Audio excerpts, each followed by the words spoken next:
Well, hi everyone. I'm Raphael, and today we have Justin Wu with us for a fireside chat. And so I'm going to give a quick introduction for Justin, and then we'll jump right into it. Justin Wu is the founder and creator of the Dcentral Conference, which some of you may have heard of. Maybe you've attended it, which would be super cool. And also, he's working on launching the Austin and Singapore conference, which would be super exciting. I think a few people actually in at Google have talked about attending the Austin one. So you're getting the word out, Justin. So good work there.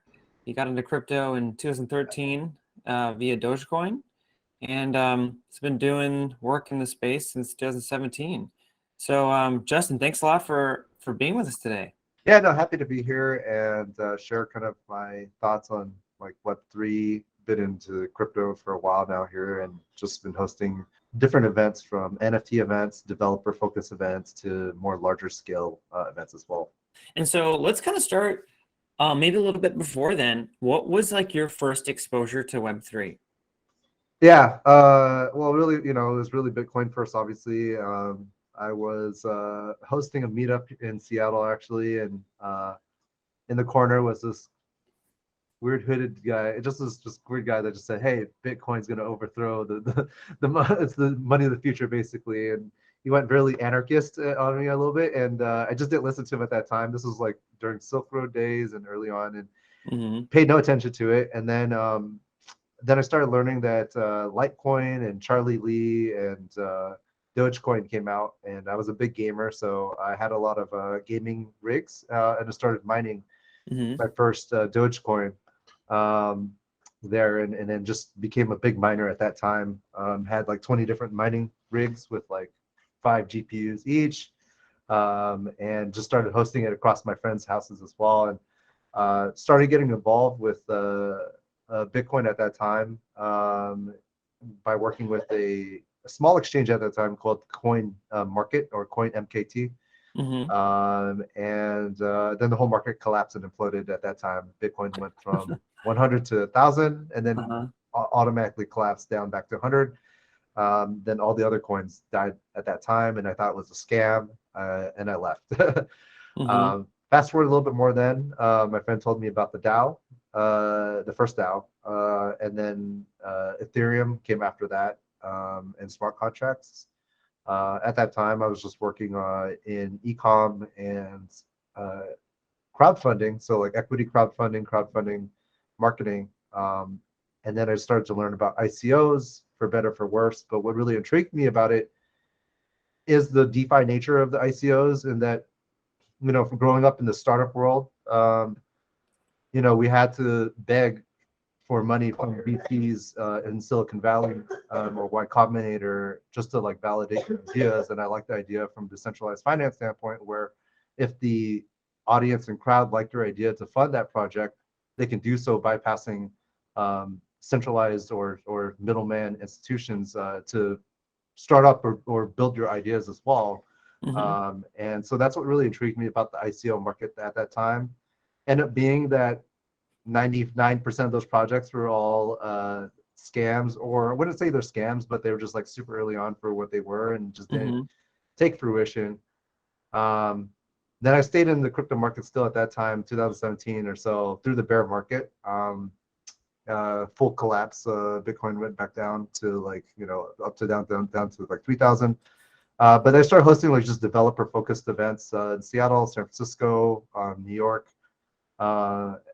Focus on just like connecting developers to protocols. So I hosted events for products like Polygon or Matic Network back then, Consensus as well, Joseph Lubin and Ethereum Consensus, and a few other protocols, early on protocols at that time for that. And then fast forward to now, the market's been continuing to explode and grow from DeFi, NFTs, etc. So just decided to take all what I did for the past years, build it up, and really launch more of my own events and conferences in the way that I like to see it. Less hype, less chilling, still focus on the tech, but interlace the art, the music, the culture that NFTs are bringing into the space and more mainstream, to kind of bring in that South by Southwest level type of event, but still be grounded in the actual tech itself.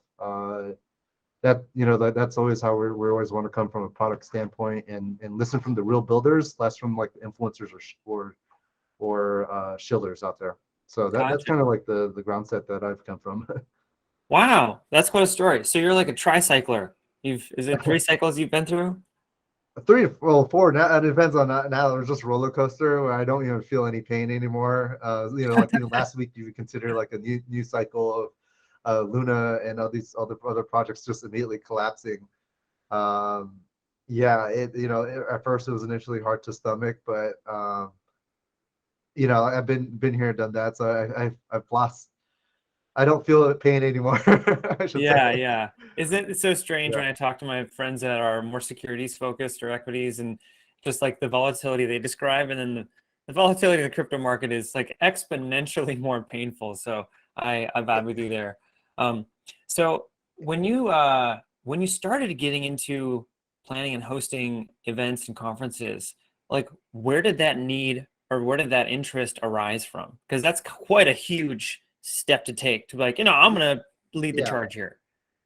Well, so for back in like Web 2, whatever, startup and tech, when I was doing more of a marketing tech startup at that time, I was always hosting like small meetups for just like marketing influencers, ecom, and I did kind of like the same thing back in like the marketing and startup world. Like I just saw same opportunity that marketers were not talking to the actual like founders and startups and tech Mm-hmm. agencies weren't either, and then even influencers. But if you combine that all together, and so that's why like I was based in Seattle, then I moved down to LA, and I really got to like be in between like Hollywood meets Silicon Beach Mm-hmm. meets big brands, agencies, and everybody's just sitting on their own silos.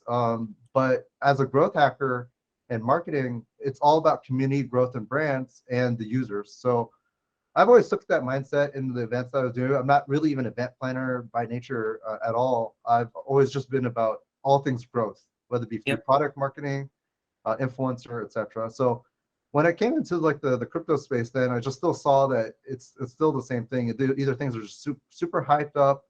I started to like travel and go to like all these other crypto conferences as well. Some of them are full MLM scam events. Some of them are only like suits and institutional and corporate. Some Mm-hmm. of them are developer only heavy event where they're just like all super tech and all the jargon that people don't understand. And then I went to like all mainstream like NFT NYC where people don't even know how to like set up their MetaMask fully. So I've been through and saw all the spectrums. I've also traveled through all the blockchain hubs as well. It took like a whole year, became a digital nomad. Went to like Singapore, Malta, Seoul, London, Berlin, to see both the events and connect with the community builders out there as well. And start to Wow. just like really wanted to build the events that I like, and and bring all my people in my network into those events as well. And then when we're expanding to different cities, take them on like a road show in those different regions to Mm-hmm. help build their community up and evangelize what they're building as well too. Wow. That's quite the initiative that you took to go around and kind of do like a bunch of user research and understand what the markets are like and the needs are like of all the different locations. Yeah, and that just as a marketer, that's always, I'm always just trying to like figure out like where the market is shifting super quickly. The space moves like every month there's something brand new, something Yeah. shift, that's something super trendy. Like last year was like DeFi was really uh, blowing up. So, I hosted a website called DeFiSummit.com, and then that was like perfect timing at that point because COVID hit, and then we did like an online event, and we had 15,000 people join in for that event.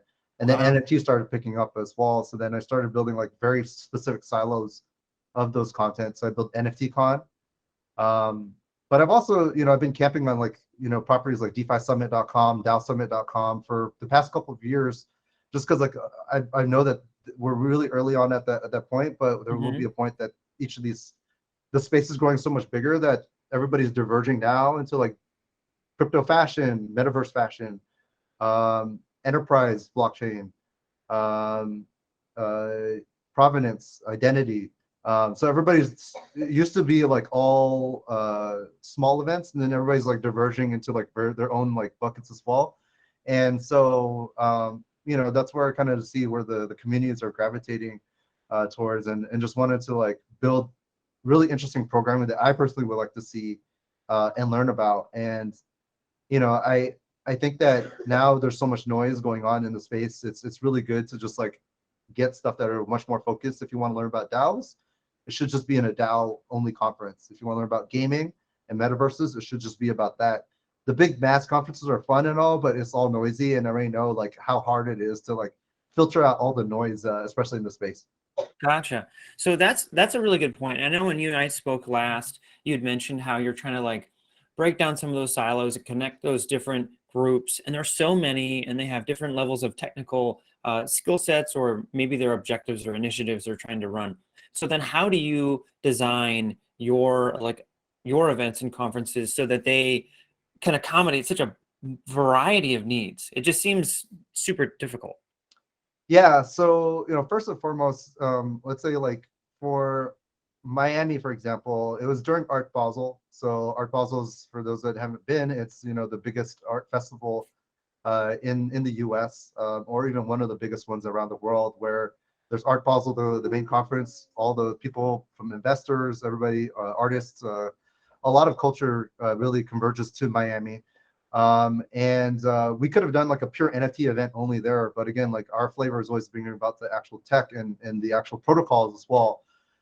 So the way that we design our events is I went directly to the protocols themselves, the layer 1 blockchains, layer 2s, and it's just through like relationships. I know the head of ecosystem, head of developer relations, and the business developers, and I told them, hey, let's carve out a whole zone for you, like, and then told them to bring all their top vetted projects out there. So for us, we'd rather work directly with the protocols or the foundations themselves, because they already pre-vet all their projects and they already know the top projects out there to help filter us out from all the other noise, right? From all the other scams and other projects out there.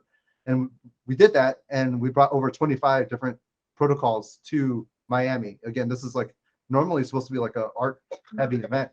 And then what we did is we just separated the programming. We had actually about 4 stages. So we had a DeFi stage. You want DeFi, metaverse, NFTs, and again, it's just like being able to just like combine all those worlds together is kind of like how we're like creating the programming. But again, we really want to take it to like the South by Southwest level to make it also fun as well too. We know that learning about DeFi might not be the most exciting thing out there, or ZK rollups, or like privacy, or like it kind of sounds boring. So how can we make that a little bit more enjoyable and digestible, and interlace that with other experiences, so it's not so that people can level up their learning, even if they don't know about it. Like trying to just immerse yourself into those conversations is what we want to do. Because I guess like jumping into crypto, it's like there's no easy way to do it. There's no real guide to do it. I think it's just you just kind of just have to just jump right into it, and that's kind of like the exposure we want to have. Like if there's like all the brand new Bored Apes owners that never actually own any other crypto except the Bored Ape, they got in early. They're moving very fast and learning about DAOs and DeFi now because they have Ape token. They get to learn about liquidity or staking through their Ape token now. There's a game or GameFi coming into that element, and then they're becoming a DAO in itself as well. So they're all trying to like really level up their learning super fast, but there's still no path to do so, and they can't do that at an NFT only event. And so if we bring in all the actual like heavy level speakers, then that's where you can see the merge come into the space as well. And if we do that, I think that allows us to separate ourselves from a lot of the other events that only go for like big name speakers that might not know exactly what they're talking about. Like a Charlie Sheen level, Yeah. like influencer that he goes on stage and say he doesn't know anything he's talking about. He was just paid to like be on the stage, versus like the actual builders themselves. I always say to others, like the developers and builders and founders is where you get all your alpha from in the roadmap. So. Have you found that to be like a bilateral benefit? Because obviously you want to create a space where people can share like their forecasts and projections for what's coming next. And obviously they're like boots on the ground being the founders and the creators of these things. But then your audience might be like a mixed bag. Like, how are you finding that happy medium? Is there a process for that? I mean, it sounds more of like an art than a science. Yeah, for sure. Like if we invite like the founders and the execs or like the actual developers there, like everybody in the industry that is in the know or like actually works in the Web3 industry will look at the lineup and see that we are bringing like the actual builders and top people in this space. The more like casual and new mainstream people that have entered the space because of NFTs being such a low barrier to entry, or some other like fun meme coins like Shiba and all these other coins. They might not know like some of these bigger protocols and projects out there. But what we have to do on our side is just like to bring some of their people that they recognize as well, such as like the NFT influencers or big NFT Twitter influencers to join us. And so it's just like in terms of like building the agenda and lineup, you want to kind of bring in both like the recognizable faces of like what the mainstream people are interested in, more like the non like tech or non crypto native or industry people, and then still bring in like the actual builders on the other side as well. And then on top of that, just we bring in, at least for Miami and then Austin, like we have some musical performances, a lot more art.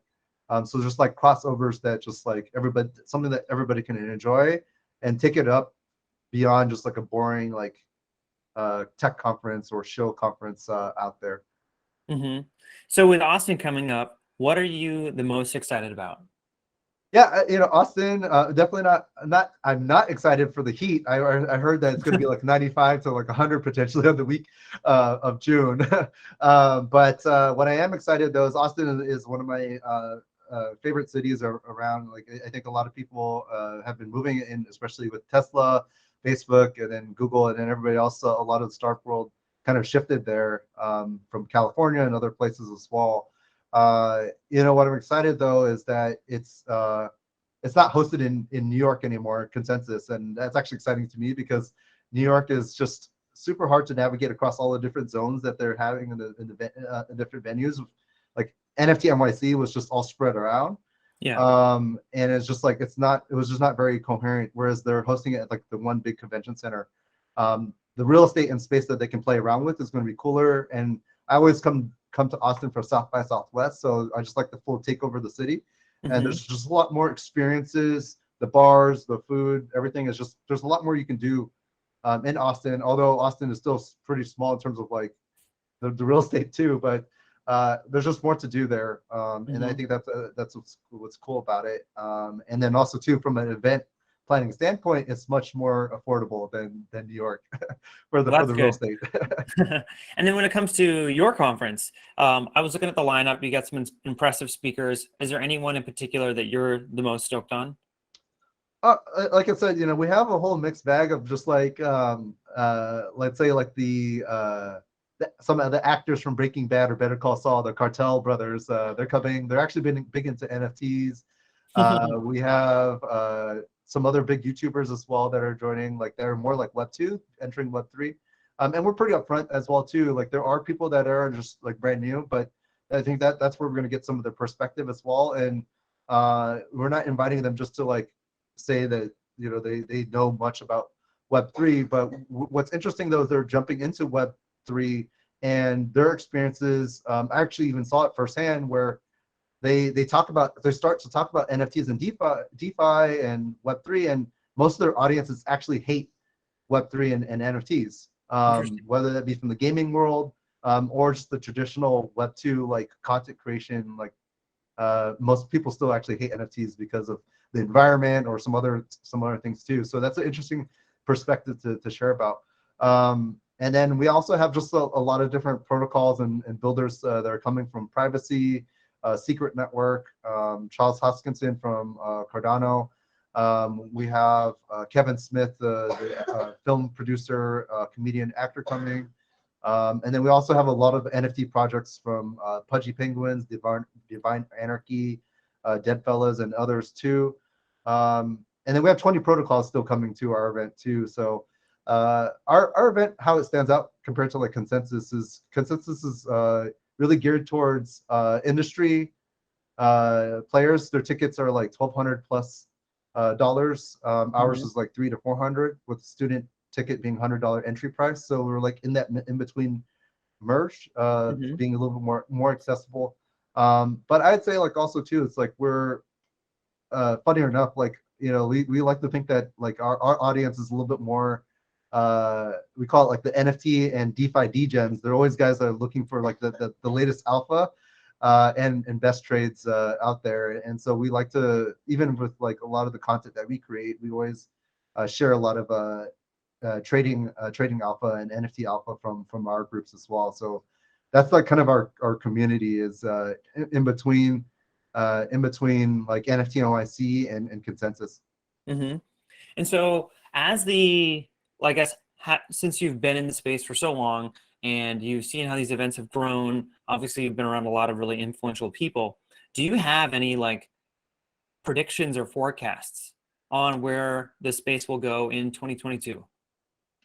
Yeah, I think it's really interesting that the crypto markets is still really closely tied to like pretty much the public markets and stock markets. If I think just this week the Powell and the Fed said there's still going to be inflation still too high. They're going to continue to do tightening.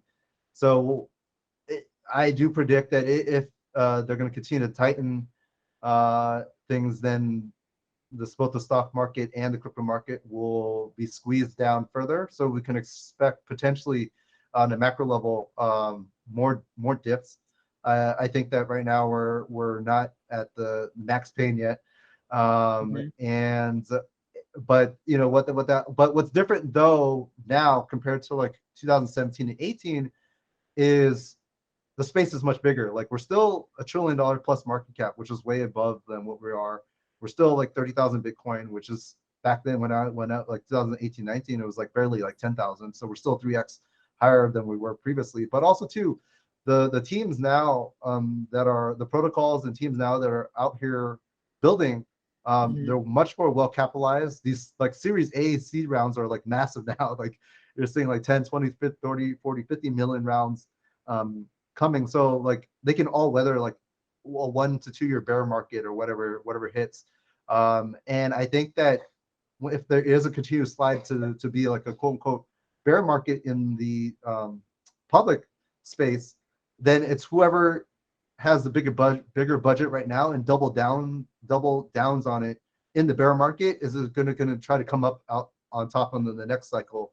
Let's say like Solana comes in and just deploys a ton of money on developer acquisition, enterprise and games, and just absorbs all that while all the other protocols or others are kind of like staying back. Then they're going to try to take the limelight during like this bear market. And also tell everybody here that whether you joined in recently in the crypto space or not, or still trying to dabble in, we only need to wait till 2024 before the next Bitcoin halving. So as every month passes by, when it gets closer to Bitcoin halving, meaning Bitcoin mining rate is going to take double the amount of energy and computation to have, and the Bitcoin cost of mining Bitcoin is going to essentially double. Then the closer we get to that date, the next cycle is going to be even more closer. So it's, we actually lasted pretty long to where we are currently at this current stage in my opinion. And every halving, it takes a little while even after the halving happens that we see the cycle kicks back up, just because the base price of Bitcoin and the cost to mine Bitcoin also becomes more and more expensive. And so, always just keep track of the macro flow too, of like how much supply of Bitcoin there are actually on exchanges, and if the whales are still accumulating or not. And they're just constantly accumulating at every single dip to continue to go. And in terms of like the current cycle right now, I think that we'll see how the market plays out, even if in the market crashes, if things are really boring. The most exciting things that are going to come out is going to be NFTs, because NFTs has, by nature, like all the NFT collections have a very small supply. Like Bored Apes, there's like 10,000 of them maximum. because there's such a small supply, they can really easily pump up and down. Like they're much more volatile. So in a boring market, as long as something prints like a green candle or is super trendy, then all the boring like sideline capital is gonna, or the degens are just gonna try to chase and follow that flavor of that month. And what's interesting about NFTs compared to all the other market is some of the big brands don't really care if it's a bear market or not. Like let's say like Nike's into the Web3 world now through Artifact and Clone X. They don't care about how the crypto market is. They're just going to keep shipping new shoes, new products, metaverses. Gucci doesn't care either. Louis Vuitton doesn't care. NBA doesn't care. There's always going to be a cycle of them doing their new season, NFL, UFC, etc. So I think that we'll see how that plays out. And I think that we'll continue to see these like little mini spikes of new brands entering. Just this week, we even saw McLaren actually launch their official NFT coming to space. So now it's like everybody's trying to one up each other now in their own little industry, whether it be cars, luxury cars, fashion, Louis Vuitton, Nike, etc. Adidas now has to respond somehow big, right? Unless they're going to be left behind.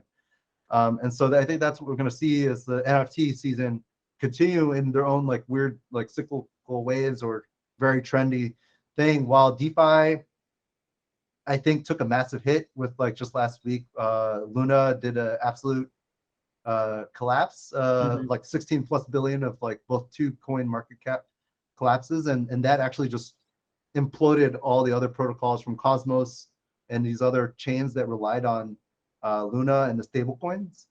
And so I think DeFi got fully reset like another 1 to 2 years of development, because Ethereum DeFi doesn't work. Gas is too high. So until Ethereum 2.0 comes about, then we're not going to really see DeFi really take off. There's just not a lot of sustainability there. Play to earn in gaming, not sustainable. Look at Axie Infinity, hits a bear market. The economics of it, people keep selling, especially if they live, people in the Philippines or Southeast Asia live off of Axie income. Then there's only sell pressure. There's no buy pressure to continue. So play to earn is being fully tested. A lot of the games now that I've interfaced and talked to, they're not even referring to play to earn anymore. They're just like play and earn is like their new term, or they're like finding alternative models that are more sustainable. But play to earn as a current stance right now is not sustainable at all. So that's kind of like where I see the trends. But the big builders are going to continue to build. Bigger brands are going to come into this place, whether they do massive like acquisitions like what Nike did and just straight up went and bought out Artifact. We probably will see more consolidation from bigger teams or incubators launch these new Web3 ideas, or do cross collaborations. Like I think Gucci is a good brand to showcase that. They have not launched their own collection initially. They're kind of taking a more collaborative approach to build up their name across like Bored Apes or these other collections, to like rapidly experiment and do it right or do it wrong, even if it fails. I think that what I do like about Gucci is they're testing super fast for such a big brand, whereas some other brands are testing very slowly. And if that project implodes, then probably that internal team won't get a sign off for the next project as well, and then they give up, and then the brand recognition in the space and Web3 will collapse and they'll disappear, and then they might think Web3 is a full scam, right? And I just think the experiment might have failed for some of the bigger brands out there, and the ones that continue to keep modifying and test and experiment will then continue, and then they'll outpace and outdo all the other brands that are not keeping up or they think it's a scam as well too. Gosh, those are really great projections and forecasts, and I agree with most of that. Do you feel like there is as you evolve your model for your conferences, do you see a place for like brands to play a large presence with how you put your events together with these collaborations, and I guess how they're maybe not as reliant on the hype cycle? So like, how does that play into kind of your involvement with partnering with them potentially? Yeah, like we've been like, our events have always been geared towards like heavy Web3 companies and crypto companies, but now that we're kind of like expanding our event and production into Art Basel for 2022 this year. We did 5,000 attendees last year, and that was like at the announcement of Omicron and restrictions of traveling. So I think that really even impeded our numbers, and we still pulled 5,000 people. This year we're going to push it up to 10,000 as we think we can kind of hit a more bigger and mainstream crowd. And as we're kind of like hosting our events now, we're like in talks with a lot of other big brands out there, whether that be through Bose, all these other brands that are understanding that Web3 and the audience that Web3, whether it be through the NFT collectors and others, are potentially more crypto rich or affluent. Some of them are more tech savvy. They're the millennial crossed in with even the Gen Zs are getting into like NFTs, right? And they're making a lot of money from it. And so we're getting into like those I should say non-endemic or non-crypto crowds, brands that are trying to get into the space and learn. And we did some collaborations now with some newer brands, like got into like the McLaren NFT, for example, and sharing out those whitelists to our community, and helping them kind of like reach this Web3 audience, which is very different from just like the typical like Web2 audiences as well. But I think that, with seeing like the big brands trying to enter the space, I think that there should be a very solid game plan, and thinking of collaborations is the best way to really enter. Just launching a project that is essentially like tone deaf to the Web3 community, and is all about the brand itself, just trying to sell a digital thing, whatever it is, like an NFT, and just take from the community, is not going to fly. And there's been many, I should say, like case studies that you can really take a look at from some big brands that completely flopped, whether that be Ubisoft with their Ghost Recon and other games that didn't even appeal to the gamers. Gamers already hate NFTs, there's still a big stance against that. Yep. And then the Web3 community just doesn't care. So like, who is their target audience? Was really nobody. Another one is like Dolce Gabbana. They tried to like sell like a super expensive NFT. Well, most Web3 people don't wear DNG anyways, and then the DNG people don't really buy those NFTs. So it's just like, how can you find more of a real way to enter or test? Like I said, Gucci started off a very like crossover collaboration with another collection, and then just dropped some merch with that collection, whether it be Bored Apes or whatever, and interlace it. So it's a little bit more soft, but if they wanted to keep that exclusivity and luxury brand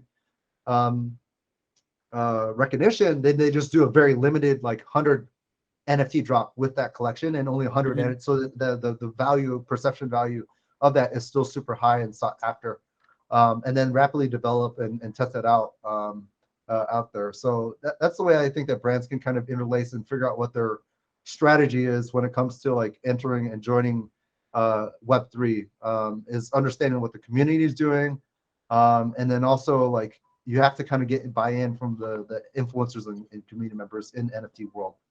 Gotcha. Well. So that makes me think a lot of how like events are largely centralized, because obviously it has to be in a physical location, and then there is like prioritization based on the speakers and the projects that attend. Have you thought about how you could, and I don't know if this even makes sense, so you're the expert, have you thought about how you could decentralize a portion of the event and maybe try to like achieve some of these more like widely accessible outcomes, or maybe helping brands experiment with exclusive drops at the event, and how that could in the end I'd probably just create more like network effects? For sure. So there's, I guess, two different points. First is you're talking about like decentralizing or creating like an event DAO. And then the second part is, like again, like getting more collaborations through drops, and et cetera as well. In terms of the event DAO, I've always thought about it a lot as well. And then there are some other organizations like Cointelegraph and Blockshow, they're going full event DAO. But from my experience and just like the event organization standpoint, an event DAO does not make sense at all unless you're building an event DAO that's dedicated to a very specific community or topic, meaning like you're going to build an event DAO for like like a DAO about I should say a conference about DAOs itself. Like you're building a Yeah. DAO for that, or you build like an event DAO for music industry people. So it's just like a social community of music blockchain participants, and you probably want to see that DAO with like actual builders in the space to become members into it. But I wouldn't even really. It is kind of like a DAO, but I just see it as a community led by other industry leaders, and then by then you're building like your own um, private Discord or Slack channel and seeding it with like council members or people that are actually builders in the space to be vetted. And then you can like have a wait list or you're building like eventually like industry small groups. And then you could kind of call it a DAO and give those membership tokens and NFTs out. But I don't fully believe that you can truly like have an event be successful to be a full decentralized event, like having full transparency on-chain treasury with voting on like who should speak, sponsor, all that stuff. Like the on the back end of just like hosting an event, like every stakeholder would want, like they think they're right and they always want their piece in the event itself. Like the people on stage and speak always wants to show themselves. The attendees wants to be the lowest price and be part of it. The sponsors also want lowest price as well, but they also want to shill. So it's like as an event organizer, you want to kind of like organize that. If you leave that to decentralized decision making, events are rapidly through crisis management and event management and all this stuff are very fast moving. And so I just don't think it can really make like a fully decentralized event. You could do it for fun, but I just don't think that it would be successful in its own self. What I would do though, if I were making a DAO, and we might make a DAO in the future, is just make it for more of a social DAO, not an event DAO, meaning, like I said, just build a smaller community dedicated to vetted professionals in the Web3 space, or certain groups like we'll build like a gaming industry DAO, GameFi DAO only, and then grow it from there. Gotcha. That makes a lot of sense. And I suspected that would be the case, that maybe a DAO for an event like that. DAOs are super inefficient. Like they still are, just because they're decentralized by nature. If somebody doesn't sign on and vote or participate, then things can also flop as well. And so it's just the decision making is just too long, and it's already hard as is working in the Web3 space, decentralized. And or even remote and global as well. It's different in the Web2 world. I think things are much more efficient in that way, from project management to execution. And again, like I've been working in the industry since like 2017, so I've seen it all, and I think that's like a lot of fault of like why we see a lot of development and projects not going anywhere. It's just there's so much inefficiency from a company standpoint with these Web3 companies, because like a lot of people that work in Web3 that got in early into crypto, they're crypto rich, so they're not really motivated to like work even normal hours. Like real talk, like they're probably chilling in Tulum, Bali, or like somewhere else, and like they'll casually work somewhere, and they still, if they're going to make a ton of money from their yield or the NFT collection. So like they're already like not as motivated, or they're already crypto rich if you got in early, right? And so like some of them are like, I see turnover inside of these organizations like crazy. Like people are only going to stay like 2 to 3 months in the company max, and then they flop. And then so there's like so much like talent, like acquisition and retention, that's issues across the companies. And then also too, it's like you're working with global teams that are decentralized by nature, low attention span as is, and they're really busy, and they're also not motivated as much to get like a salary. It's just hard to like retain talent. And so like what I think the next best stage though, from what I've seen, the most efficient teams that are growing fast is they're not trying to like acquire more Web3 talent. They're going to like more traditional Web2 people that actually build startups and teams, and are not like jaded or like blinded by this like crazy like crypto trading and NFT degen world.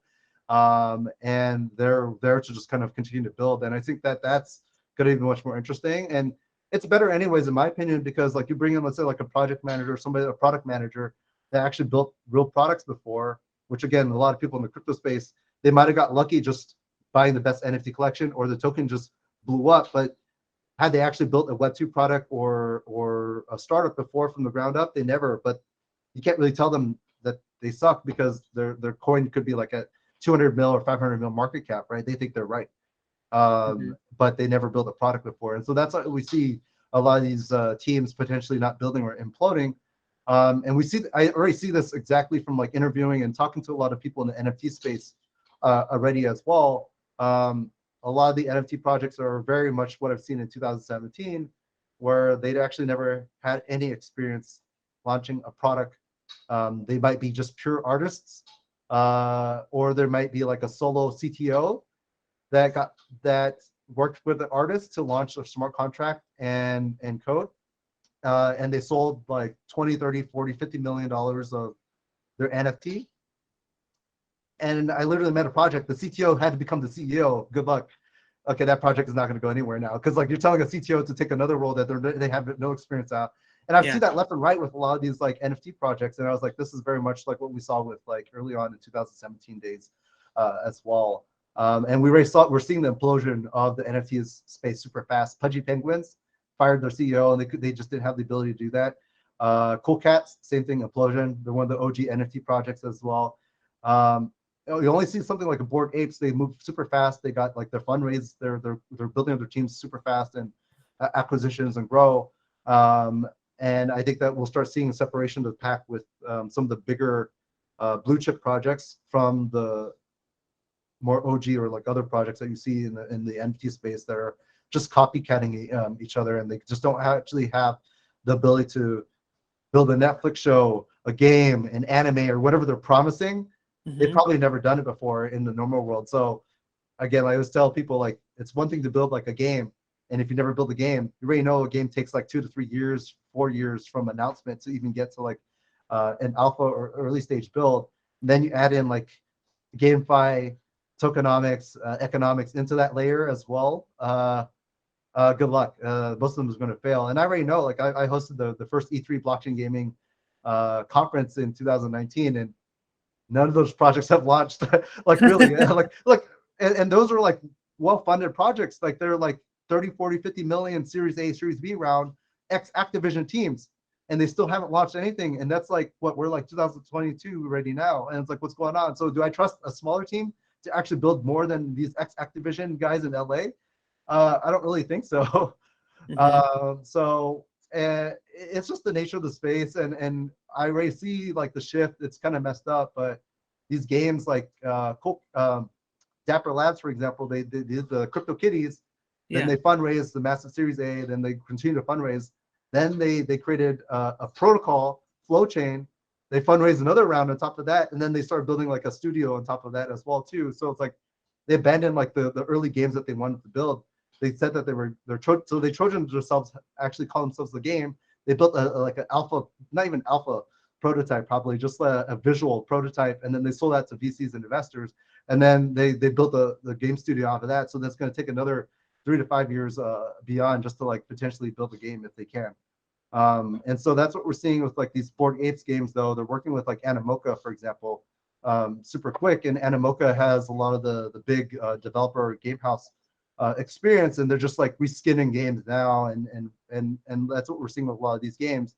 They're just taking a lot of these like mobile apps and mobile games out there and reskinning it, and then adding NFTs and blockchain to it as well. So I am still bullish that gaming is about the future, but still jaded after seeing what's happening on that end as well too. Wow, thank you so much for sharing that, because that is an insight I think I haven't heard yet, and we talked to a lot of people, and so that's super, super valuable. Do you want to share any socials or any promotions going on? Twitter.com/hackpreneur. Then I can just like send my LinkedIn as well too. If you look for Justin Wu, you can find me. And then if you want to come over to Dcentral Austin, we have a 30% off code as well. Desk22 for CoinDesk. The Desk22 can get you the code there as well if you want to join us in Austin. Awesome. And yeah, feel free to connect and just chat, and hope to see upcoming events, whether it be in Austin, Miami, or online as well too. Very cool. Thanks, Justin. We appreciate your time. This has been a great conversation, and we'll maybe see you in person sometimes. Okay, thanks. Bye, everybody. Have a wonderful rest of your day.